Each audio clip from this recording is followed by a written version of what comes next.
What if the people we trust the most are the ones hiding the darkest secrets? What if the place you trust the most is hiding the darkest secrets? In the quiet town of Pine Hollow, a brutal massacre inside New Light Baptist Church leaves an entire congregation in shock. As Sheriff Alan Tate digs deeper, he uncovers a chilling mystery, one that began a decade ago with a missing man, a buried secret, and a truth someone was willing to kill for.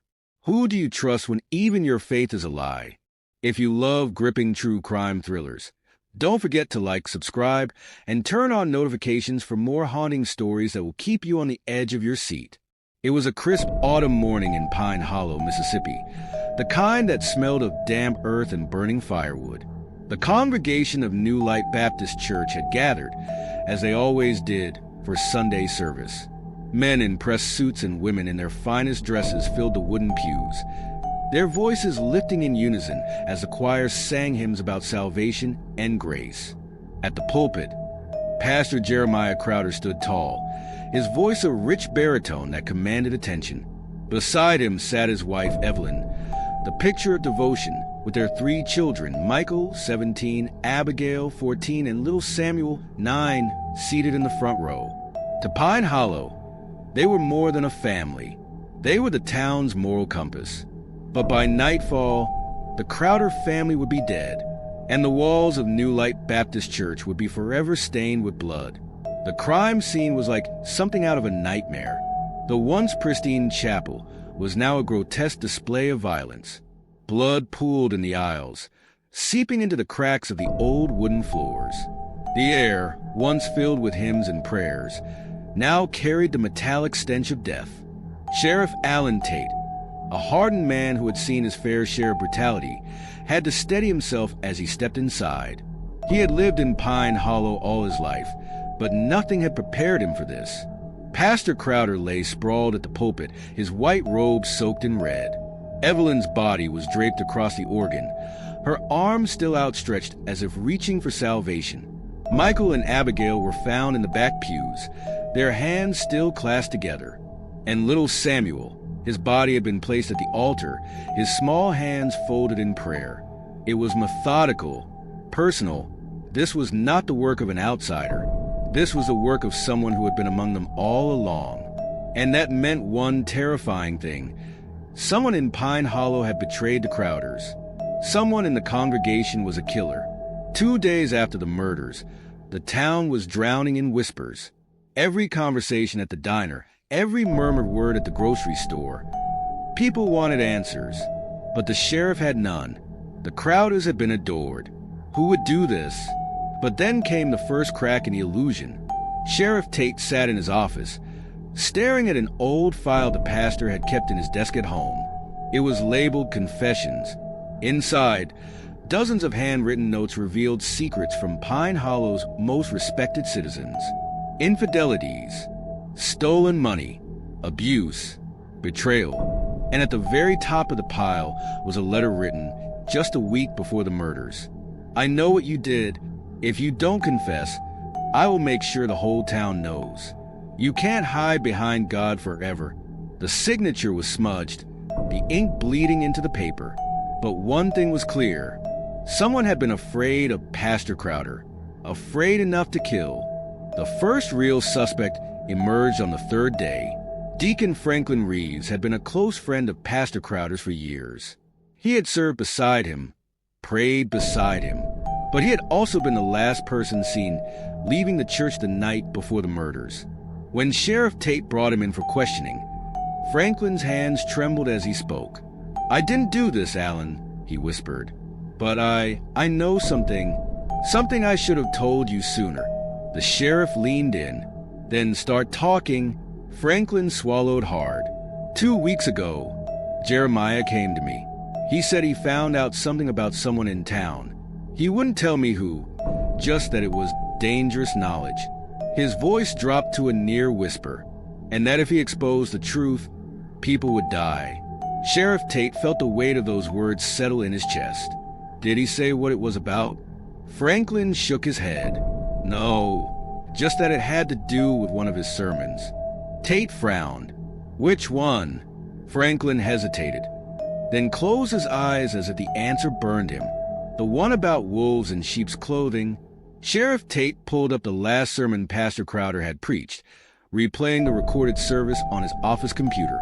The pastor's voice was calm but firm, each word laced with something deeper, something hidden.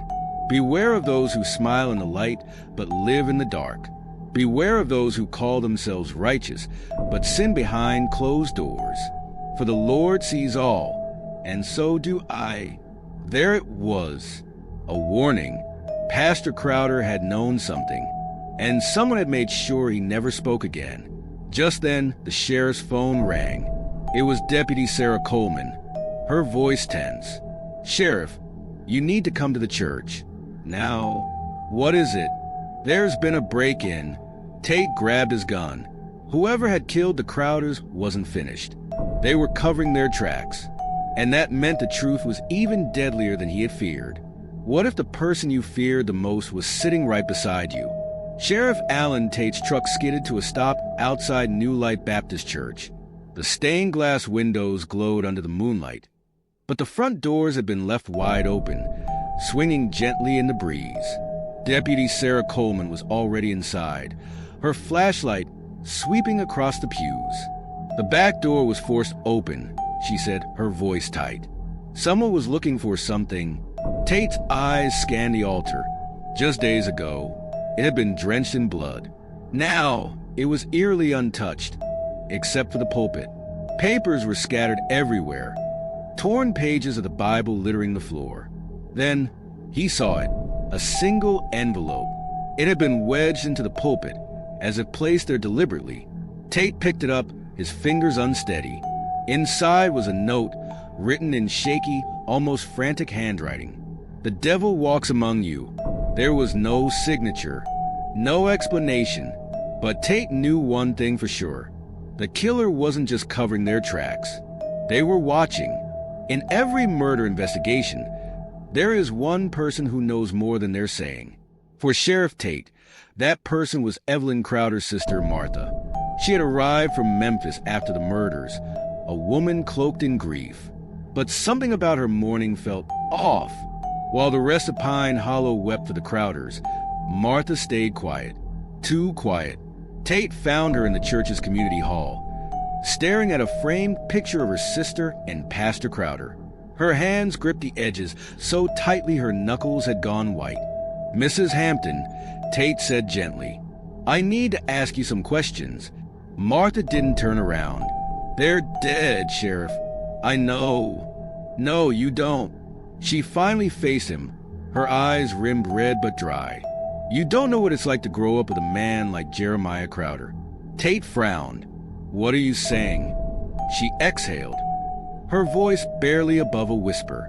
"Not all men of God are good men." The weight of her words settled between them, thick as smoke. Tate had spent years listening to Jeremiah's sermons, believing him to be a righteous man. But now, standing before the sister of the woman he had vowed to protect, a chilling thought took root. Had the beloved pastor been hiding sins of his own? Sometimes, the dead leave behind voices. You just have to know where to listen. Sheriff Tate sat in his office, staring at the envelope from the church break-in. The handwriting was familiar, but he couldn't place it, until his deputy burst in. "Sheriff, we just got a call from St. Joseph's Hospice." Tate's pulse quickened. "Who?" "Reverend Wallace Lorne. He's dying, and he says he has something to confess." Reverend Lorne had been Pine Hollow's preacher before Jeremiah Crowder took over. He had stepped down years ago due to illness, fading into the background of the town. Now, as Tate stood by the old man's bedside, he saw the desperation in his eyes. "They're all dead, aren't they?" Lorne croaked. Tate nodded. "The Crowder family." Lorne let out a rattling breath. "Then I have to tell you the truth before it's too late." He grabbed Tate's wrist, his grip weak but insistent. "Jeremiah wasn't the man you thought he was." Tate's heart pounded. "What do you mean?" The old preacher swallowed hard. "He came to me a month ago, told me someone had found out his secret, told me he was being threatened." "What secret?" Lorne's gaze turned glassy, the light already fading from his eyes. "The sins of the father," he whispered. Then, with a final, shuddering breath, Reverend Lorne was gone, and Tate was left with more questions than ever. When people die, they leave behind ghosts, not the kind that haunt houses, the kind that haunt hearts. Michael Crowder had been the town's golden boy, star quarterback, straight A student, the son every parent envied. But when Sheriff Tate began digging into Michael's life, he found cracks in the perfect image. Principal Harris from Pine Hollow High hesitated before speaking. Michael was different these last few months. Different how? Tate pressed. Harris sighed, angry, defiant. Not like himself. He reached into his desk, pulling out a folder. Last month, he got into a fight with another student. A bad one. Tate opened the file. Inside was a disciplinary report. Michael had attacked a fellow student in the locker room, leaving him with a broken nose. The reason? He said something about Michael's father, something that made Michael snap. Tate's skin prickled. Who was the student? Harris hesitated, then said the name. Tate stiffened. He knew that name. Everyone in town did. It was the name of a boy who had gone missing 2 weeks before the Crowder family was murdered. A missing boy, a violent outburst, a preacher with a secret.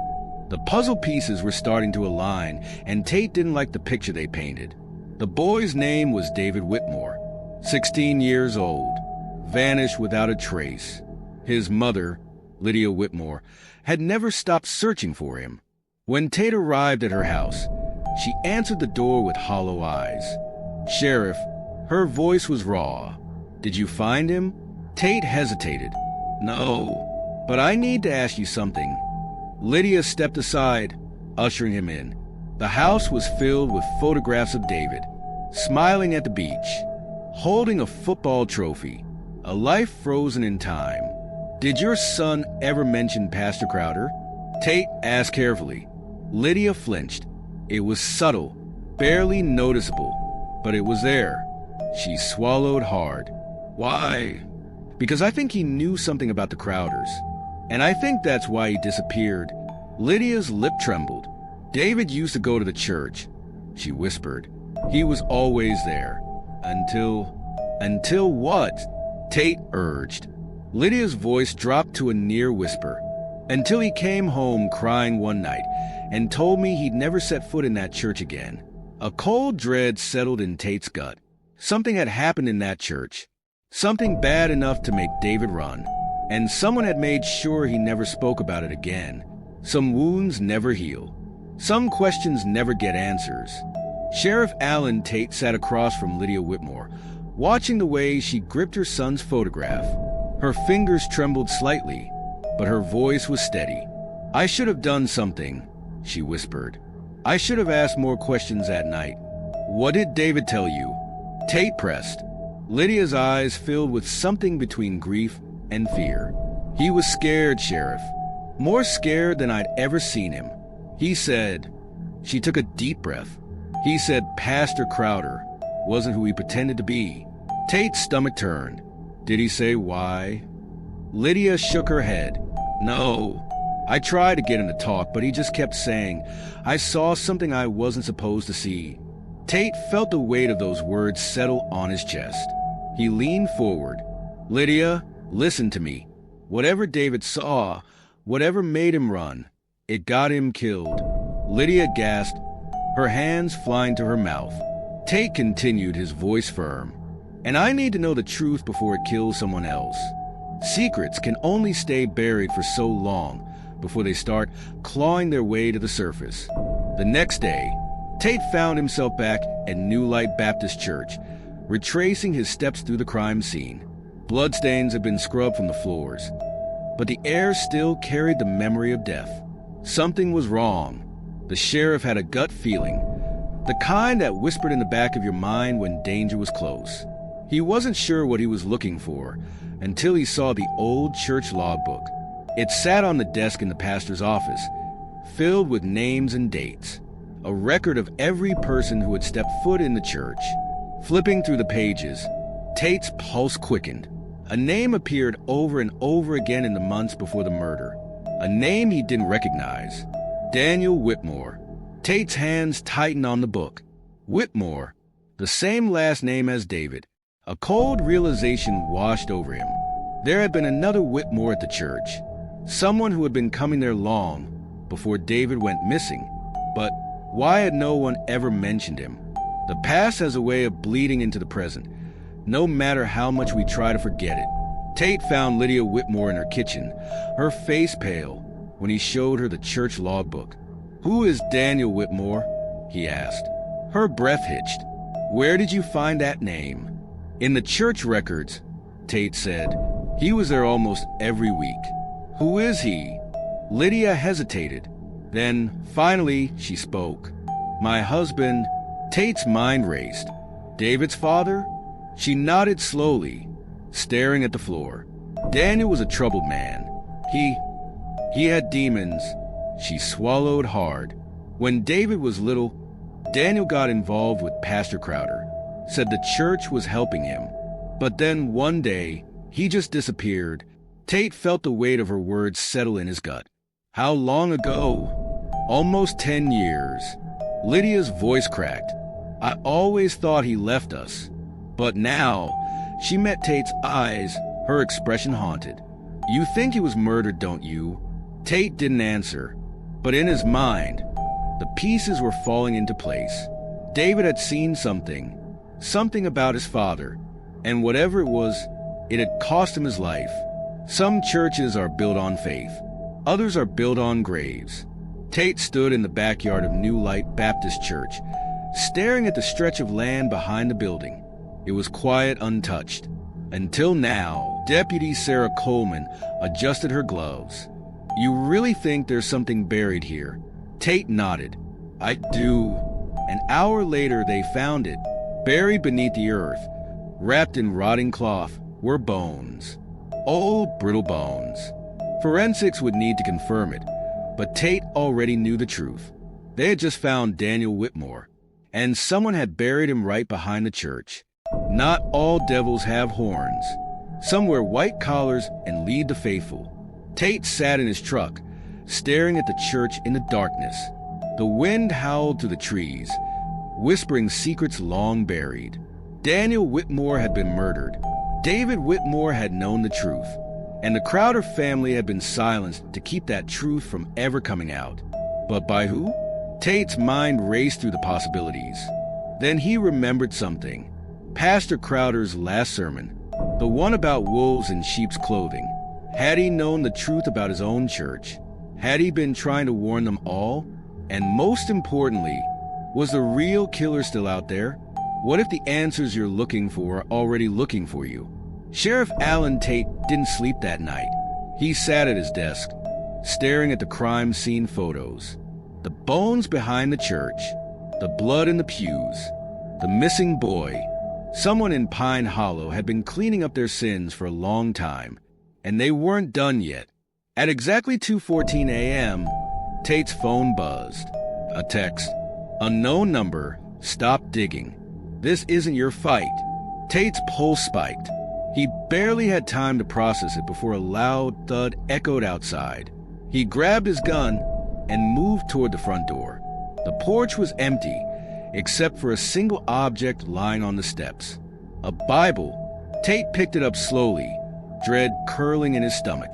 The cover was worn, but inside, one verse was underlined in deep, slashing ink. "For nothing is hidden that will not be made manifest, nor is anything secret that will not be known and come to light." Luke 8, verse 17. Tate clenched his jaw. The killer wasn't just watching him. They were warning him. When people lie, they don't always use words. The next morning, Tate stormed into New Light Baptist Church and found Deacon Franklin Reeves pacing in the hallway. "You said Pastor Crowder told you he was in danger," Tate said, his voice cold. "But you never told me why." Franklin's eyes flickered with something, fear, maybe guilt. "I didn't know." Tate stepped closer. "That's a lie." Franklin's throat bobbed. "Sheriff." Tate grabbed a folder from his coat and slammed it onto a nearby pew. Inside were the church's financial records. 2 months ago, Pastor Crowder made a large withdrawal. $10,000. Any idea why? Franklin paled. I don't know. Tate leaned in. Then why did he write your name next to it? Franklin's lip trembled. He looked like a man standing on the edge of a cliff, knowing the fall was inevitable. Finally, he exhaled sharply.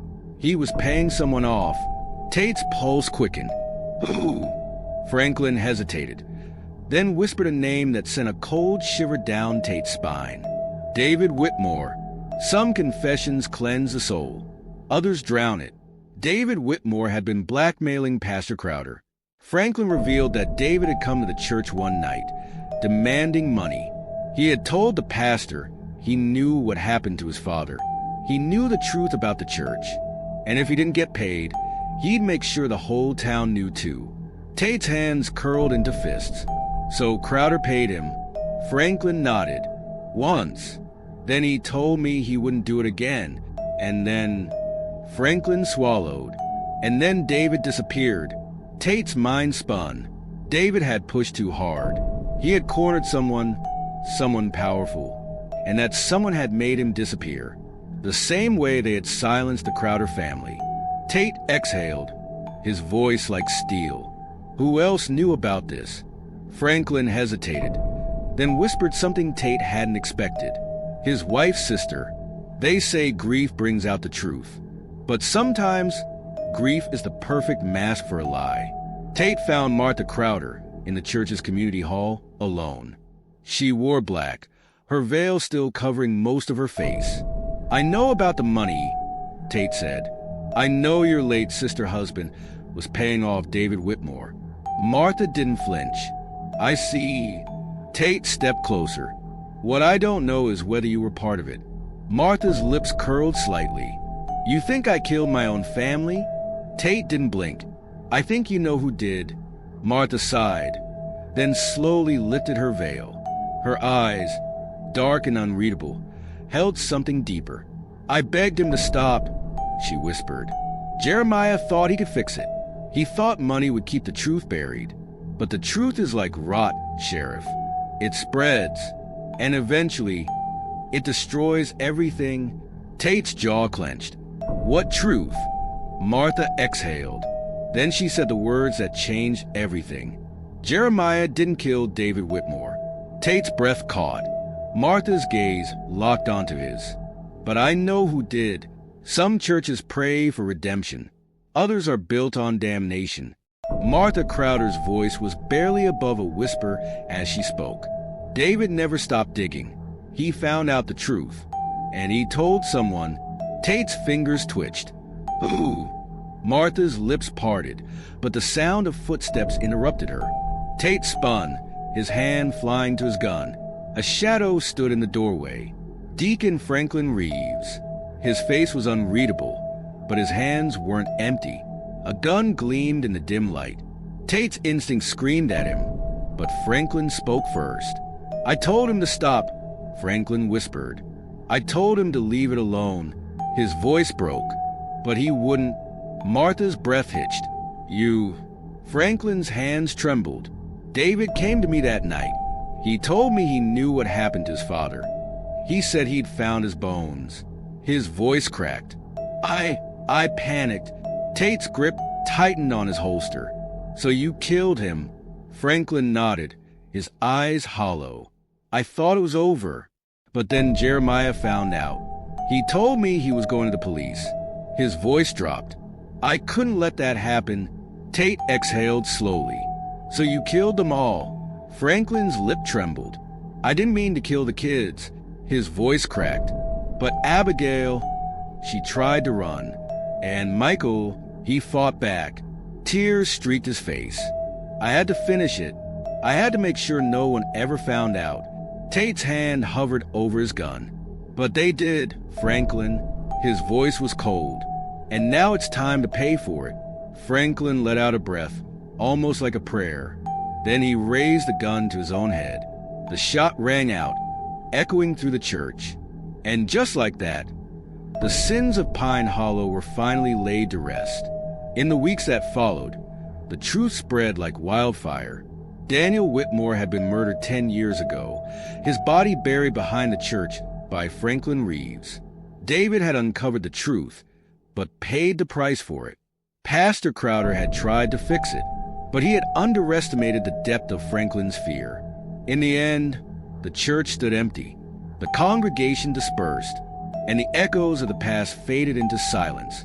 But sometimes, late at night, when the wind swept through Pine Hollow, some swore they could still hear it, the sound of a sermon that would never be finished, the last words of a preacher who knew too much, and the whispers of a town that had finally run out of prayers. The end.